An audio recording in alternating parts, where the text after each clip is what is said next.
നമ്മൾ ഇന്ന് സംസാരിക്കാൻ പോകുന്നത് വളരെ ഗൗരവമുള്ള നമ്മുടെ രാജ്യത്തെ ലക്ഷക്കണക്കിന് വിദ്യാർത്ഥികളുടെ ഭാവിയെ ബാധിക്കുന്ന ഒരു വിഷയത്തെക്കുറിച്ചാണ്.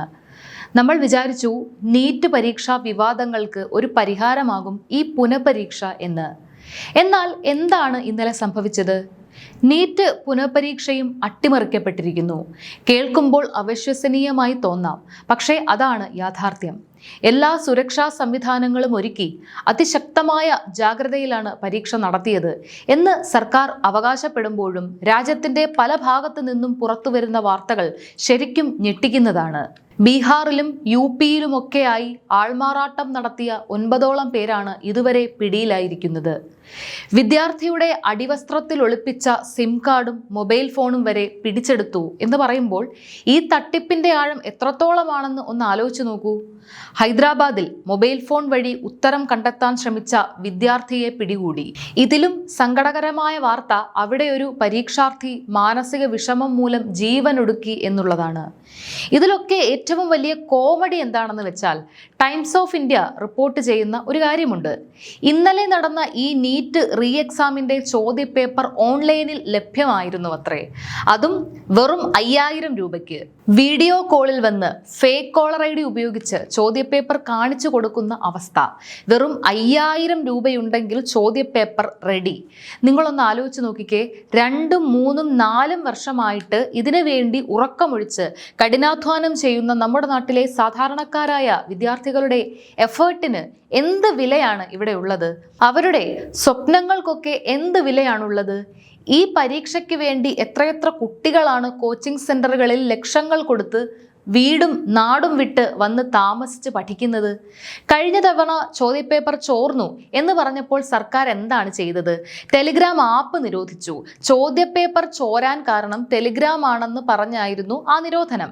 കള്ളനെ പിടിക്കുന്നതിന് പകരം കൊള്ളയടിക്കപ്പെട്ട വീടിന്റെ വാതിൽ നന്നായി പൂട്ടി താക്കോലുമായി നടക്കുന്ന അവസ്ഥയാണ് ഇത്. ടെലിഗ്രാം നിരോധിച്ചിട്ട് നടത്തിയ പരീക്ഷയിലാണ് ഇപ്പോൾ ഈ ക്രമക്കേടുകളൊക്കെ വീണ്ടും നടന്നിരിക്കുന്നത്. അപ്പോൾ ആപ്പ് നിരോധിച്ചതാണോ പരിഹാരം? അല്ല എന്ന് വ്യക്തമല്ലേ? ഇവിടെ നമ്മൾ കൃത്യമായി ചിന്തിക്കേണ്ട മറ്റൊരു കാര്യമുണ്ട്. ഈ തട്ടിപ്പുകളുടെ ഒക്കെ കേന്ദ്രങ്ങൾ എവിടെയാണ്? ബീഹാറും ഉത്തർപ്രദേശും ഒക്കെയാണ്. UP-യിലെ വിദ്യാഭ്യാസ മേഖലയുടെ അവസ്ഥ നമുക്കെല്ലാം അറിയാം.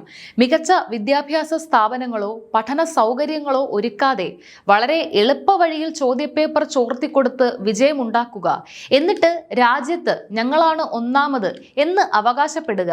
ഇത്തരമൊരു അവിഹിത മാർഗത്തിലൂടെ ഉത്തർപ്രദേശിനെ വിദ്യാഭ്യാസ മേഖലയിൽ നമ്പർ 1 എത്തിക്കാനുള്ള ചില ഭരണാധികാരികളുടെ ശ്രമങ്ങളാണ് ഈ പരീക്ഷാ ക്രമക്കേടുകൾക്ക് പിന്നിലെന്ന് സംശയിക്കേണ്ടി. പരീക്ഷാ നടത്തിപ്പിലെ ഈ വലിയ പരാജയം മൂടിവെക്കാൻ അവർ പുതിയ തന്ത്രങ്ങൾ ഇറക്കുകയാണ്. ഈ അനാസ്ഥയുടെ പ്രത്യാഘാതം അനുഭവിക്കുന്നത് ആരാണ്? നാളെയുടെ വാഗ്ദാനങ്ങളായ നമ്മുടെ വിദ്യാർത്ഥികൾ തന്നെയാണ്. അവരുടെ ഭാവി വെച്ചാണ് ഇവിടെ പന്താടുന്നത്. ഇതിലും വലിയ തമാശ എന്താണെന്ന് വെച്ചാൽ ഇന്നലെ മാധ്യമങ്ങളിൽ വന്ന ഒരു വാർത്തയുണ്ട്. പ്രധാനമന്ത്രി നരേന്ദ്രമോദി ഡൽഹി എയർപോർട്ടിൽ എത്തിയപ്പോൾ സ്വന്തം വസതിയിലേക്ക് പോകാതെ അവിടെ കാത്തു നിന്നു എന്ന്. എന്തിനാണെന്നല്ലേ? പ്രധാനമന്ത്രിയുടെ യാത്ര കാരണം റോഡുകൾ ബ്ലോക്ക് ആയാൽ നീറ്റ് പരീക്ഷ എഴുതാൻ പോകുന്ന കുട്ടികൾക്ക് ബുദ്ധിമുട്ടാകും എന്ന് കരുതിയാണത്രേ. കേൾക്കാൻ നല്ല സുഖമുള്ള PR വർക്കുകൾ. പക്ഷേ 22 ലക്ഷം വിദ്യാർത്ഥികൾ എഴുതിയ പ്രധാനപ്പെട്ട ഒരു പരീക്ഷ അട്ടിമറിക്കപ്പെട്ടിട്ട് അത് റദ്ദാക്കേണ്ടി വന്നിട്ട് ഈ രാജ്യത്തിന്റെ പ്രധാനമന്ത്രി ഇന്ന് വരെ ആ കുട്ടികളെ ഓർത്ത് ഒരക്ഷരം മിണ്ടിയിട്ടില്ല. ഈ വിദ്യാർത്ഥികളോട് അവർക്ക് എന്തെങ്കിലും ഒരു കമ്മിറ്റ്മെന്റ് ഉണ്ടോ? കുട്ടികളോട് ഒരിത്തിരിയെങ്കിലും സ്നേഹം ഉണ്ടായിരുന്നെങ്കിൽ ഗുരുതരമായ ഈ പ്രതിസന്ധിയിൽ രാജ്യത്തിന്റെ പ്രധാനമന്ത്രി വാതുറക്കേണ്ടതായിരുന്നു. മാധ്യമങ്ങൾ ഈ എയർപോർട്ട് കഥകൾ ആഘോഷിക്കുമ്പോൾ എന്തുകൊണ്ട് ചോദ്യപേപ്പർ ചോർച്ചയെക്കുറിച്ച് പ്രധാനമന്ത്രിയോട് ചോദ്യങ്ങൾ ചോദിക്കുന്നില്ല? ഇതിനൊന്നും മറുപടി പറയാൻ രാജ്യത്തിന്റെ പ്രധാനമന്ത്രിക്കോ വിദ്യാഭ്യാസ മന്ത്രി ധർമ്മേന്ദ്ര പ്രധാനോ തയ്യാറല്ല. ഇവർക്കൊന്നും സംസാരിക്കാൻ അറിയാഞ്ഞിട്ടല്ല, ജനങ്ങളെ തമ്മിലടുപ്പിക്കാനും വെറുപ്പിന്റെ വിത്തുകൾ പാകാനും ഇവർക്ക് നന്നായി സംസാരിക്കാൻ അറിയാം. അതിനൊന്നും ഒരു കുറവുമില്ല. പക്ഷേ വിദ്യാർത്ഥികളുടെ ഭാവി നശിപ്പിക്കുന്ന ഈ അട്ടിമറികൾക്കെതിരെ ഒരു ഉത്തരവാദിത്തമുള്ള പ്രതികരണം നടത്താൻ പോലും ഇവർക്ക് സാധിക്കുന്നില്ല. ആരും ഇവിടെ അക്കൗണ്ടബിൾ അല്ല, ആർക്കും ഒരു മറുപടിയുമില്ല. പ്രതിപക്ഷ നേതാവ് രാഹുൽ ഗാന്ധി ചോദിച്ച ഒരു ചോദ്യമുണ്ട്. ഈ വിദ്യാർത്ഥികൾ അനുഭവിക്കുന്ന മാനസിക സംഘർഷം എത്രത്തോളമാണെന്ന് ഭരണാധികാരികൾക്ക് ഇമാജിൻ ചെയ്യാൻ കഴിയുമോ? ഒരിക്കലുമില്ല. കാരണം വിശപ്പറിയുന്നവനെ ഭക്ഷണത്തിന്റെ വില അറിയൂ എന്ന് പറയുന്നത് പോലെയാണ് ഇത്. ഒരു നേരം വിശക്കുമ്പോൾ ആ ആഹാരം കിട്ടാതെ വിശപ്പ് കടിച്ചു പിടിച്ച് കഴിയുന്നവനെ അതിൻ്റെ കാഠിന്യം അറിയൂ. ആഗ്രഹിക്കുന്നതിലും അപ്പുറം ആഡംബരത്തോടെ ഭക്ഷണം കഴിക്കുന്നവർക്ക് വിശപ്പ് എന്താണെന്ന് എങ്ങനെ മനസ്സിലാകാനാണ്? അതുപോലെ തന്നെയാണ് ഇതും. ഒരു പരീക്ഷ എഴുതിയാലല്ലേ പരീക്ഷയെക്കുറിച്ചറിയൂ. അതിനായി കുട്ടികൾ അനുഭവിക്കുന്ന സ്ട്രെസ് മനസ്സിലാകൂ. രാത്രി മുഴുവൻ ഇരുന്ന് പഠിക്കുന്നതും ഒരു മാർക്കിന് വേണ്ടി വർഷങ്ങൾ മാറ്റിവെക്കുന്നതുമായ ആ ഒരു മാനസികാവസ്ഥ എയർ കണ്ടീഷൻ മുറിയിലിരിക്കുന്ന ഭരണാധികാരികൾക്ക് എങ്ങനെ മനസ്സിലാകാനാണ്? രാജ്യം സ്വാതന്ത്ര്യത്തിന് ശേഷം ഇതുപോലൊരു പ്രതിസന്ധി കണ്ടിട്ടില്ല. രാജ്യത്തെ ഒരു തലമുറയെ അക്ഷരാഭ്യാസമില്ലാത്തവരും വിവരമില്ലാത്തവരുമായി നിലനിർത്താൻ ഭരണകൂടം തന്നെ ശ്രമിക്കുകയാണോ എന്ന് സംശയിക്കണം. കാരണം വെൽ എഡ്യൂക്കേറ്റഡ് ആയ, ചിന്തിക്കാൻ ശേഷിയുള്ള ഒരു തലമുറ വെറുപ്പിൻ്റെയും വിദ്വേഷത്തിൻ്റെയും വക്താക്കളാകില്ല എന്ന് ഭരണകൂടത്തിന് നന്നായി അറിയാം. അതിലവർക്ക് ഭയവുമുണ്ട്.